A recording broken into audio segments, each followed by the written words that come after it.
Welcome to the 8-Bit Instructor Podcast, a show dedicated to helping you level up your instruction in order to craft authentic learning experiences for both you and your students. I'm your host, Lee Tucker, a high school English teacher and ed tech enthusiast, and I want to join you on your journey to becoming the best instructor that you possibly can. So if you're ready, grab your adventuring gear and let's get going.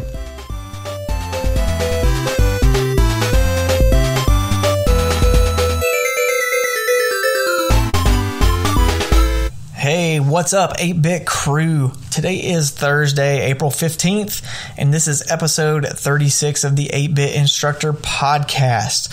So maybe this catches you, try to file your taxes on tax day. Maybe you've already done that.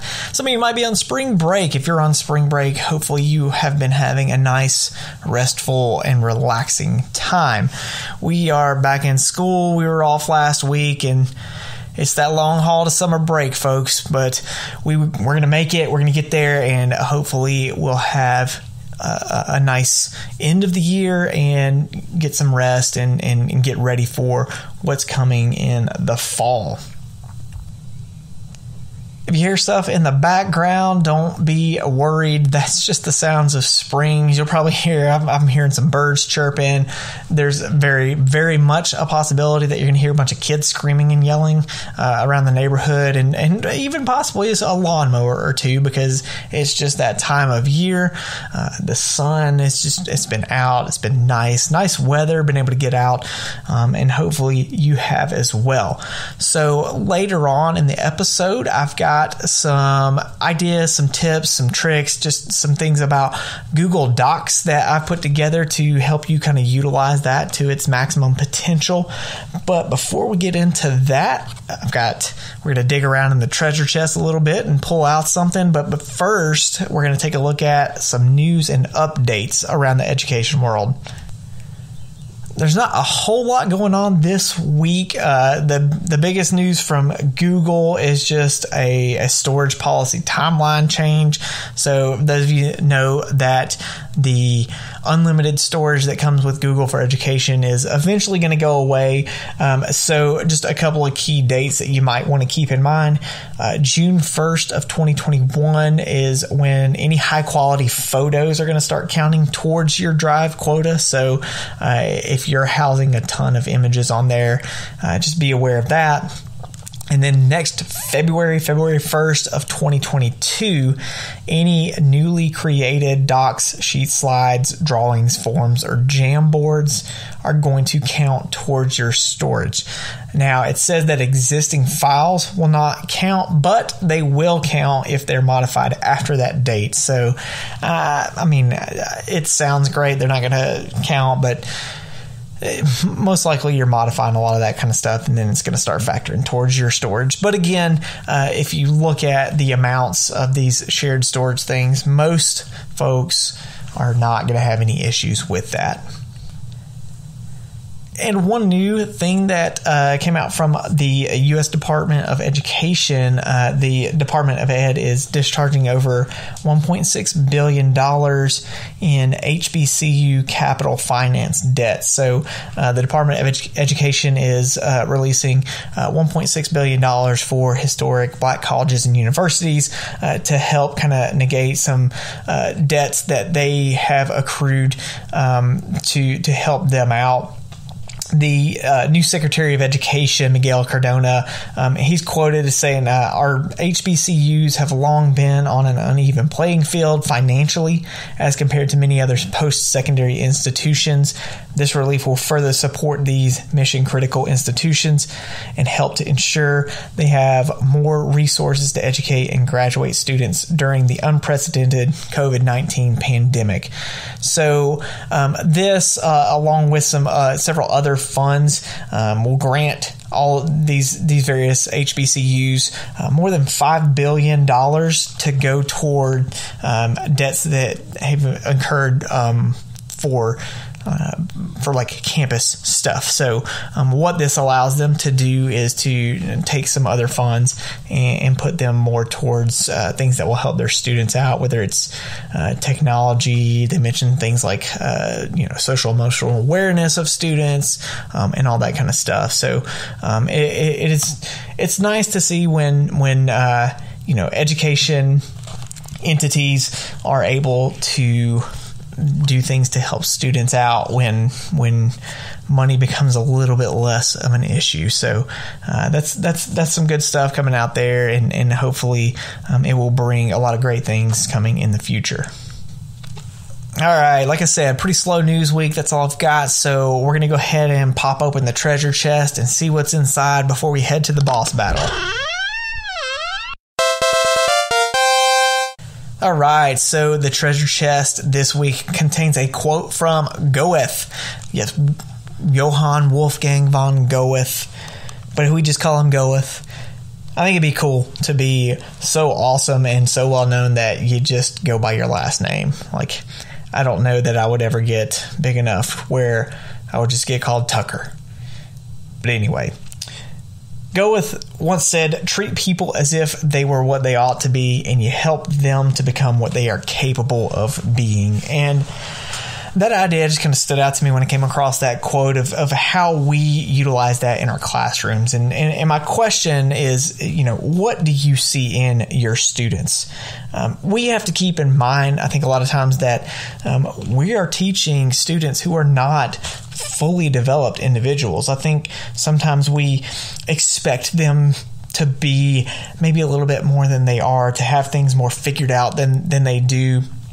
And we kind of forget as adults what it was like learning those kinds of things.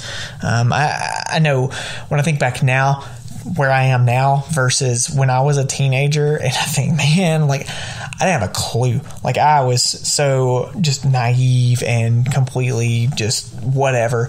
I have to remember that my students are the same way. They're not fully developed. They're not fully aware of themselves and who they are. They're still developing that identity and that kind of self-identity idea.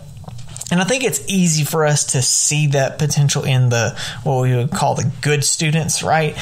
Because those tend to be the students that might be maybe a little bit further along on that identity journey. And so they are maybe putting effort into things, and we can see their skills or their capabilities or their potential or whatever. But what about the rest of those students? What about those difficult students? It's hard to say that there are students that, for lack of better words, are worthless, right? They are good at something. It's just the fact that sometimes we need to be able to see that something in them because maybe they don't see it in themselves. Or maybe it's something that they have kind of known about themselves, but they have been berated or reprimanded for the things that they do. So what is it that you see in your students? Maybe they're creators, or maybe they're leaders, or maybe they're entertainers, or maybe they're supporters. Maybe they have the ability to make others smile, or the ability to bring people together, or the ability to just help someone else out.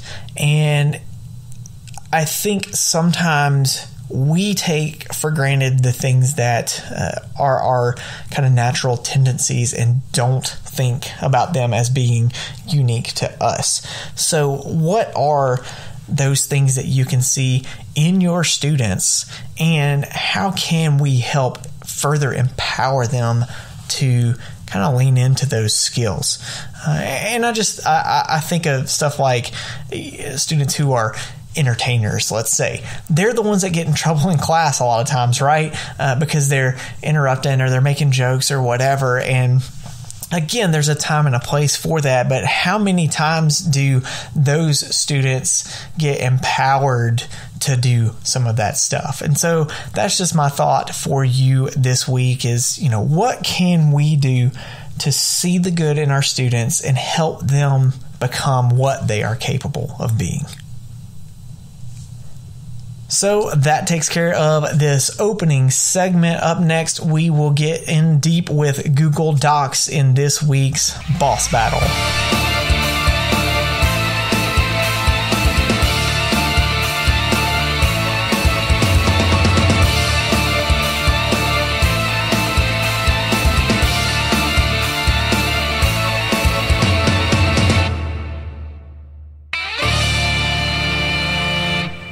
The doc is in the house today, and by doc, I'm talking about Google Docs. Today, I'm going to look at some features and items in Google Docs that you may or may not know about, and look at how we can utilize Google Docs as teachers or our students in the classroom, and just some different ways that we can look at some of that. But think of Google Docs too as it does not always necessarily have to be the end goal. I think a lot of times people look at creating a Google Doc as, that's the finished product, whether it's writing an essay or, putting together whatever kind of assignment that they do it in a doc and then they turn it in. Think about ways as we're going through all this that these could be used as brainstorming parts of an assignment or just the drafting aspect of it. So you can type stuff up in Google Docs and use some of the tools like spell check and all that to make sure that everything is good, and then copy and paste it, transfer it over into something else like a Google Slide or even some of those outside apps that would work. So keep those in mind as we move forward. So let's look at a little bit of what we can do with Google Docs. So the way that I've arranged this is I'm essentially just taking those top menus and I'm going left to right, but then I'm pointing out things that are maybe less common, things that most people don't know. So I'm not going to be covering some of the basic things like, copy and paste and all that kind of stuff, but looking at some of the maybe newer features that folks don't know have been rolled out, or things that have been there for a while that have just been kind of overlooked. So the first place I'm going to start is really in the file menu, and that is the page setup option. So you might know a little bit, changing margins and all that, but there are some things with page setup that you can do that I find really unique, really interesting, and has helped some with some organization in my class. So you've obviously got portrait, which is the vertical page. You've got landscape, which is side to side. But one of the things to keep in mind is if you are keeping this all digital, if it's not for print, then you don't have to be limited to that standard paper size. So what I like to do a lot of times, especially for anything that is online, is I like the tabloid setting, which is it's I think 11 by 17 or something like that. But it gives me a wider page to work with, so I can fit text a lot more into it, and I've got a lot more room to work with it. So think about that and being able to use dimensions in various ways, so that again, sometimes you want to put something on, but you don't like the way it looks because of maybe the margin space, or it just doesn't fit on one sheet of paper. That's a workaround, especially if you're not printing it out. And then a newer feature that goes along with that is the ability to change the orientation and the margins on individual pages. So let's say, for example, you have maybe a chart that you want to throw into a Google Doc, but you've got a lot of typed text and all that.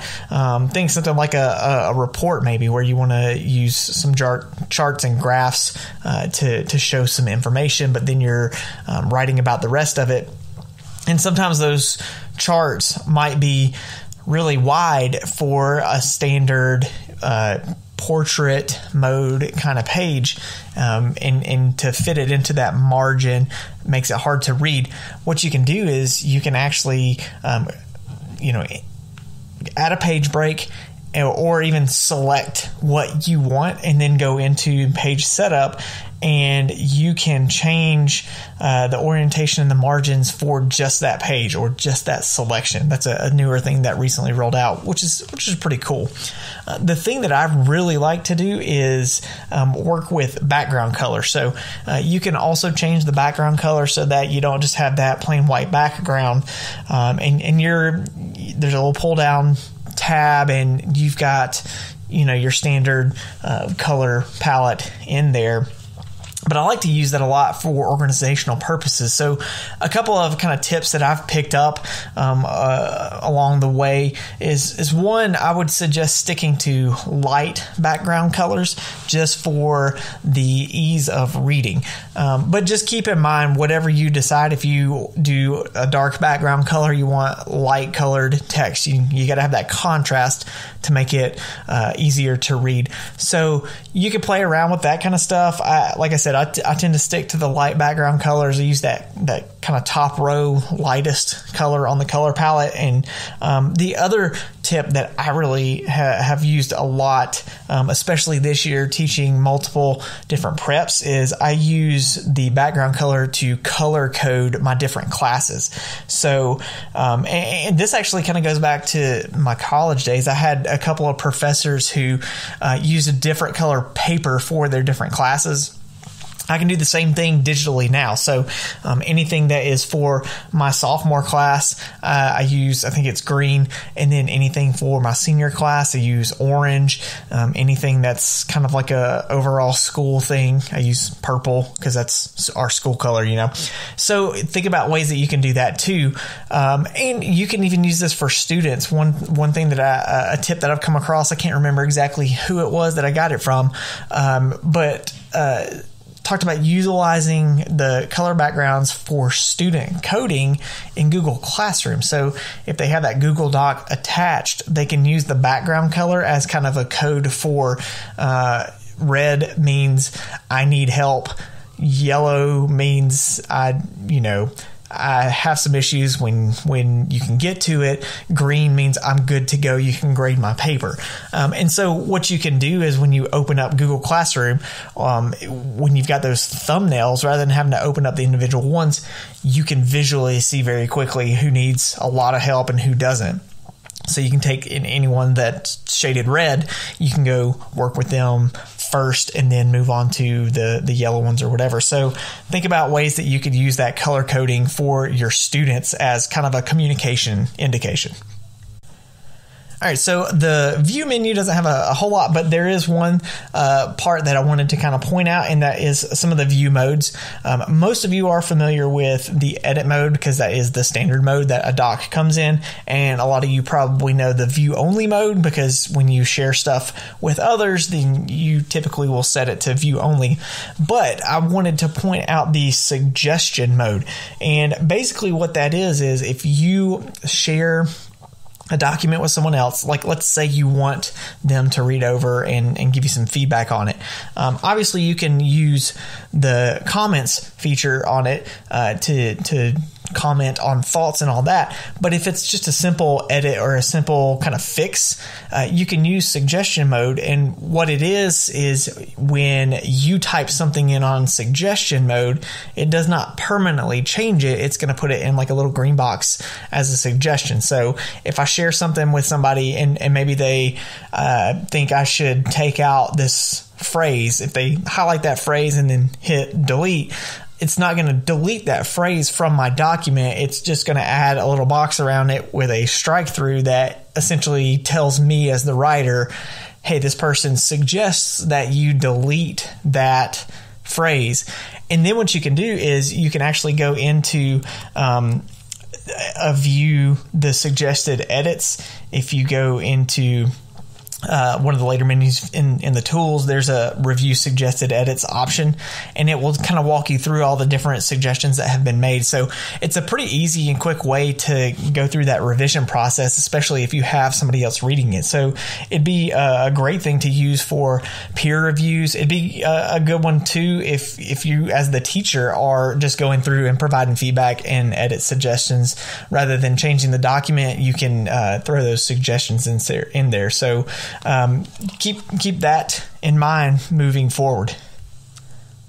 So next up, we'll look at some of the different things that you can insert. And again, some of these are not going to be new for you, but just some different ways that you can play with these ideas. So obviously, you can insert tables, you can insert drawings, you can insert charts from other kind of Google Docs. So that's the interesting thing. You can insert a Google drawing that's already in your drive, or you can create a new drawing and edit it on the spot. So if you add a new drawing, you can create it it, and then if you see it in the document you don't like it, you just double click on it to do a quick edit on it. Charts, if you've got a Google sheet that already has charts in it from the data on those sheets, you can insert that chart directly from that Google sheet, so you're not having to go through all that process again. It's just already there. And then tables is an interesting little thing to use sometimes. So you pick the size, how many columns, how many rows, and it throws your standard table in there with borders. One of the things I like to use tables for is for some organization and to keep things kind of evenly spread out. Instead of, like, let's say I want something that is 3 columns of information, but I don't want to use 3 columns on the entire document. What I'll do is I'll create a table, but then I'll go in and edit that table to have a 0-point border. And what it'll do is I still have my rows and I still have my columns, but it doesn't have the line border around it. So it gives it kind of that clean look. And I can keep everything either, if I need everything in columns, or like I've got multiple rows of examples of stuff, they'll be distributed evenly and all that kind of stuff. And you can use the distribute feature in there. If you right click onto the table, you've got some of those options there. You can distribute the rows, you can distribute the columns evenly so that they are all evenly spaced out. So that's an interesting thing that I've kind of used tables for, is when I need some of those multiple columns or anything like that without having to do the entire document. Also, one of the things that I really like is the ability to insert a table of contents. So if you use some of the paragraph styles, which I'll talk about in a minute, anything that is in the heading style, you can actually go in and click insert and go down to table of contents. And there's 2 different options that you've got there. But it'll create a table of contents that you can put at the very beginning of your document that's automatically linked to any of those sections. And the best part about that is any kind of edits or changes that you make to styles or headings or anything like that, when you click in that table of contents box, there's a little refresh button that will pop up. So you can just click that refresh and it will redo it with all the links and all that kind of stuff. So it's really great. I've used it a lot for any instruction documents that have multiple sections, or like my class syllabus or something like that. I will create a little table of contents that they can click to and go to very easily. All right, let's talk about some really cool formatting options you got there. So a few things that you might not know about formatting options that you have in Google Docs. So one is some capitalization formats. If you go into the format menu, go down to text and then to capitalization, you'll see 3 different options. There's lowercase, uppercase, and title case. And this is really interesting because what you can do is when you've typed everything out, you can, like, let's say you got a title, but you want it to all be uppercase. Instead of erasing it, holding down shift or caps lock and redoing it, just highlight it, go to that menu, click uppercase, and then all of a sudden everything is capitalized. Like all of the letters will be capitalized. Same thing works with title case. It will capitalize the beginnings of each word in that title. So that's a really cool feature. Also, I don't know if this is new or just something that I've never seen before and noticed before, and that's borders and shading on specific text sections. So if you go to format and then go to paragraph styles, there's an option that says borders and shading. And what you can do is you can add borders and shading to specific sections of a Google Doc. So if you want to highlight certain places, certain pieces of information, you want to put a box around it, or you want to almost kind of like the highlight feature, except it would make it the whole box rather than just on the text itself.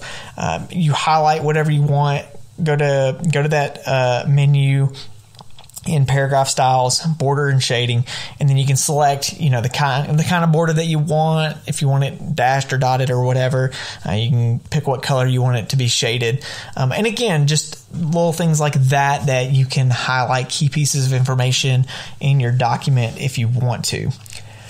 Also, if you use bullet points in any of your stuff, you can customize those bullet points. So that's a cool feature. You can even use emojis for those bullet points. And the way you do this is once you've kind of set up the bullet point menu, if you click on the bullet points itself, you'll notice a lot of times all of them will get highlighted. And then when you right click on it, you'll have an option that says more bullets.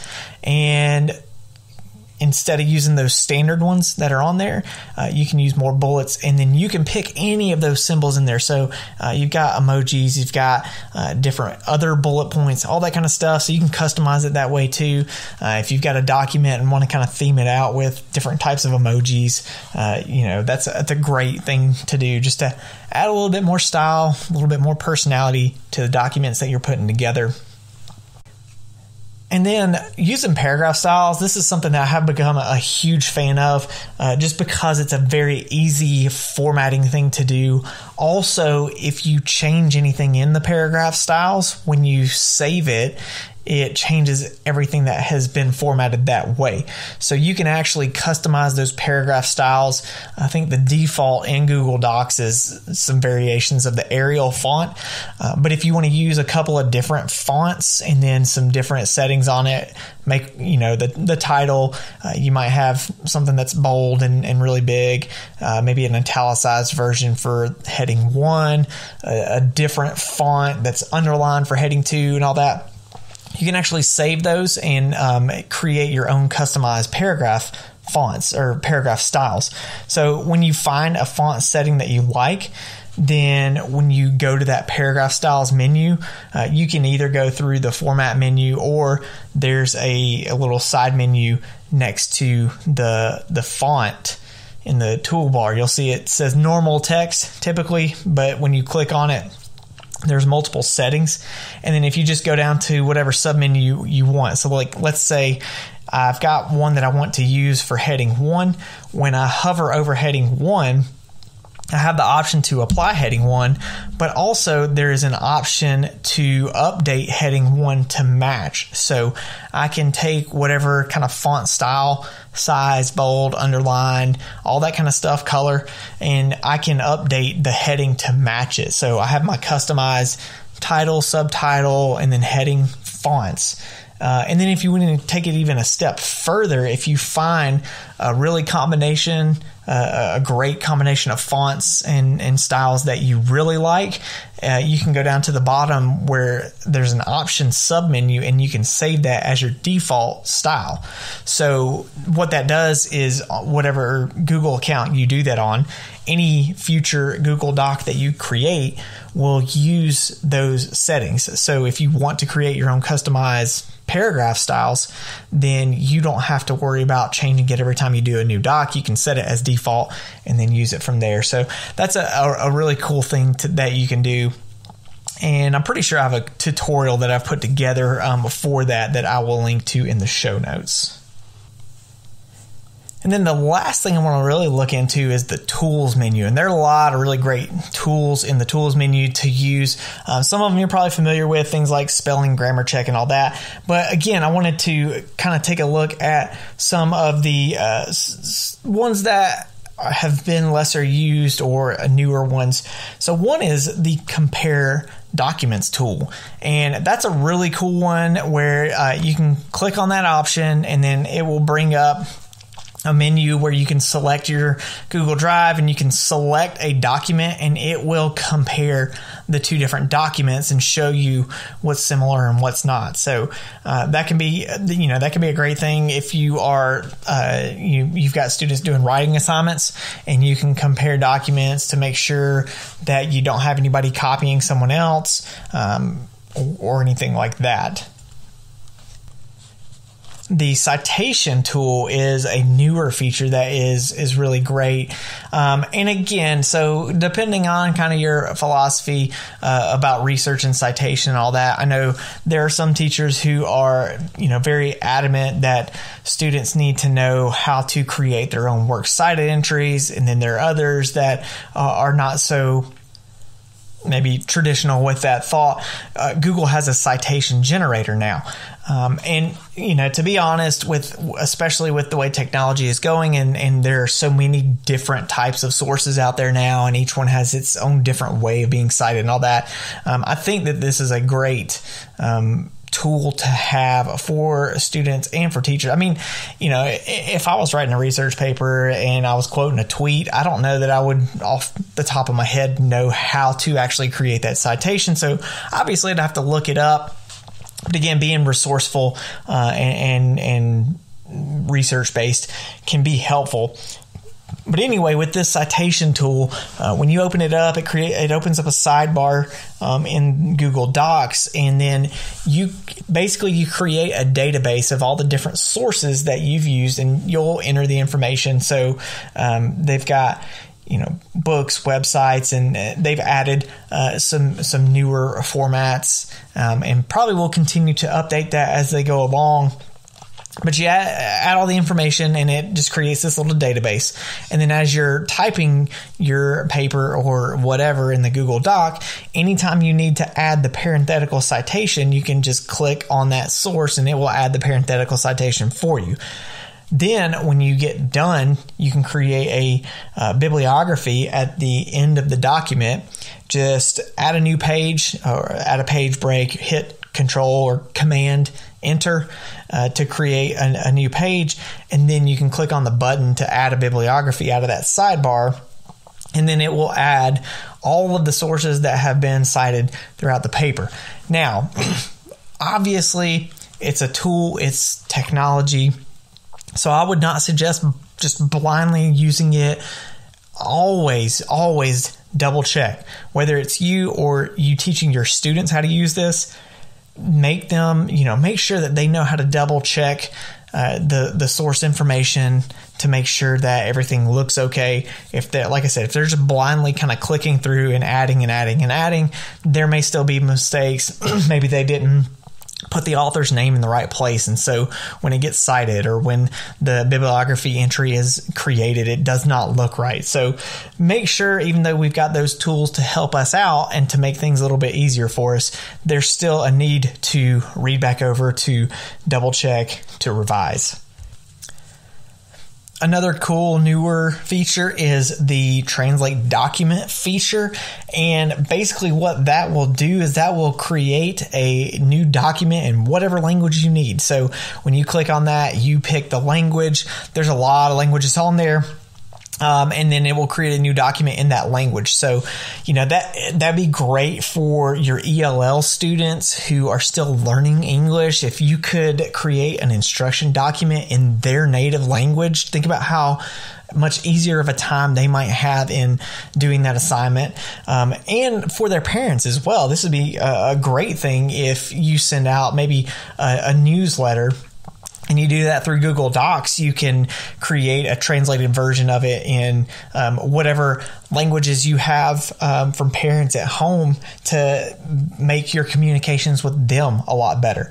And then also, I'd throw that there, be aware. Obviously, you language teachers out there, about a lot of these because, students use Google Translate and all that kind of stuff all the time. But if they're, writing longer documents, then this feature makes it a little bit easier for them. So that might be something that you have to be diligent about in policing it and talking to your students about it and making sure that you understand and that they understand, and whatever works, for your classroom. One of the tools that I really love, and I suggest it to my students all the time, even though a lot of them don't actually take me up on it, is the voice typing tool. And the voice typing tool, it's exactly what it is. They can just speak into a microphone and it will type it out for them. So I always try to suggest that they do this with first drafts of stuff. But a lot of that is because I like to try to emphasize in my class at the high school level the importance of reading through and revising. And so I think that if you can get them to do something like voice typing their first draft, it makes it a lot more likely that they will read back through what they've done and actually double check it, revise it, edit it, and all that kind of stuff. But voice typing's great. Like I said, it can make that first draft a whole lot quicker for you. Now, the preference menu in Tools is something that, there's some basic stuff in there, but there was one feature in there that I did want to kind of point out, and something that has helped save me a lot of time, and that is the Substitutions tab. So if you click over to the Substitution tab, essentially it's an auto sub. It takes something like, if you type in I think it's like parentheses and the C and then close parentheses, it will auto substitute the little copyright circle kind of logo. You can create your own customized substitutions. And now, why would you want to do that? Now, this is the kind of the cool thing that I've used it for. Think about how many things you use that you kind of type the same thing all the time. All right. So what I automatically kind of think of is when I'm writing lesson plans and I'm always having to put the standards in there. And in the past, I'd always try to create the kind of shortest, most concise point of this standard that I could, just because it took me forever to type it. Well, now what I can do is I can take maybe the coding on it. So maybe I put RL1 and I can auto sub it with the entire standard, or whatever the detailed kind of version of that I want it to be. So then when I'm typing in my lesson plans, all I have to do is type that code in, and when I hit space, it's going to automatically replace it with that standard. So that's something that you can do to make things a lot quicker if you find yourself typing those same kind of phrases or whatever over and over and over again. You can do the same thing with emojis too. If you want to use, again, I like to use emojis when I can in lesson plans, just to look at when's the last time I did a reflective kind of assignment, or when's the last time I did an assessment or anything like that. And I like to use the emojis to just visually show that. And again, I can just put a little code in to auto sub that emoji, rather than having to go through like a copy and paste menu kind of thing. So think about that, ways that you can do some of those auto subs to save you some time and make things a little bit easier for you. And the last thing I want to look at is the Explore button. Now, the Explore feature is in Tools, but the easier way to find it is in the bottom right corner of a Google Doc. So when you click on that bottom right corner Explore button, it's going to pull up a sidebar. And this is just, it's like its own little kind of Google search. So one of the cool things about the Explore button that I've seen is that, one, it will automatically take keywords and phrases that are in your Google Doc, and it will do searches for them. So when you first click on that Explore button, it's going to have a thing that says topics, and it's going to pull some words or phrases that you've typed into your doc. And then, obviously you can click more to get some more of those. And then if you pick something that's in your document, it's going to do a Google search for it. And you've got web results, you've got image results, and you got drive results. So it's a cool little thing. But then some features within those, you can easily add images from Google image search. So, you've got that search feature, but in the Explore button, it's just kind of right there already. You can cite a website as a footnote in there. So it's got another little citation thing in there. If you did a quick Google search and we're using maybe footnotes or something like that. So that's another way that you can do citation stuff in there. And then also, it's another great way. It will check your drive for other documents that have similar phrasing. So if this could be another check for you on student work to make sure that they are not copying each other's, because whenever students submit work, it would be in your drive in the Share With Me section. So that would be one of the things that it would check as well. So if you see some phrasing or something that seems a little bit suspicious, you can click Explore, put that phrase into the search, then click on Drive to see if there's another document in your drive that has that same phrasing. So I know that's a lot. I didn't even get into the keyboard shortcuts that are available in Google Docs, but that is something that you could probably just do a search for and find some of those keyboard shortcuts. But hopefully that gives you some ideas of things that you didn't really know were available in Google Docs, things that you can use and ways that you can utilize them in your class to help you level up your teaching. So take that, run with it, and hopefully you'll come up with some really great ideas to use in your classroom. Well, up next, Crew Members Board Question of the Week.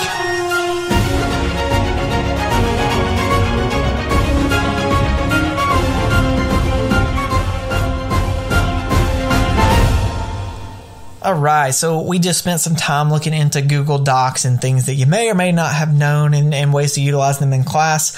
My question for you this week is, what is something either new or something that you did not realize is in Google Docs that you can pair with something that you're already doing in class? So, for example, the new citation feature, I'm definitely planning on utilizing that in my classes with this upcoming last few weeks of school, when we will do some research types of writing. So I'm definitely going to try to get them the hang of doing that citation stuff, because for whatever reason, citation has always been one of the toughest things for me to teach my students, and it's frustrating. So hopefully that will help things be a little bit easier. So I'd like to hear your ideas. What are some things that you do in Google Docs that may just be a little bit out of the norm, or some kind of creative use of some of those tools?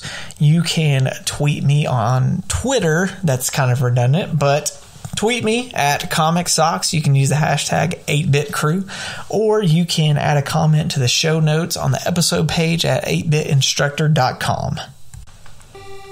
Well, that will wrap up this week's episode. Thank you so much for listening. I hope you're doing well. Make sure to subscribe wherever you listen to podcasts. I'm on Apple, Google, Spotify, Stitcher. I just recently got stuff connected to YouTube, so all of my episodes are on YouTube as well. Make sure to share the podcast. If you know somebody who is trying to improve, do new things, try new things in their class, make sure to share this show with them, and hopefully they'll be able to benefit from it. Also, I'd love to have you on if you want to share something with the 8-Bit community. Get a hold of me. You can DM me on Twitter, or you can shoot me an email, 8bit.instructor@gmail.com, and I will get a hold of you and we'll set something up. I'd love to hear your ideas, something new, something interesting that you're trying in class, or just something interesting connected to the education world in general. So stay safe out there. I'm proud of you and the work that you're doing. Keep getting out there. Keep giving it your best. Keep leveling up your teaching craft. And as always, until next week, may your swords stay sharp and your shields hold strong. Thanks so much for listening. Be sure to subscribe wherever you get your podcasts, and check out the 8-Bit Instructor YouTube channel for EdTech tips and tutorials, as well as other content on my website, 8bitinstructor.com. And of course, don't forget to follow me on Twitter at Comic Socks and use the hashtag 8BitCrew. See you next week.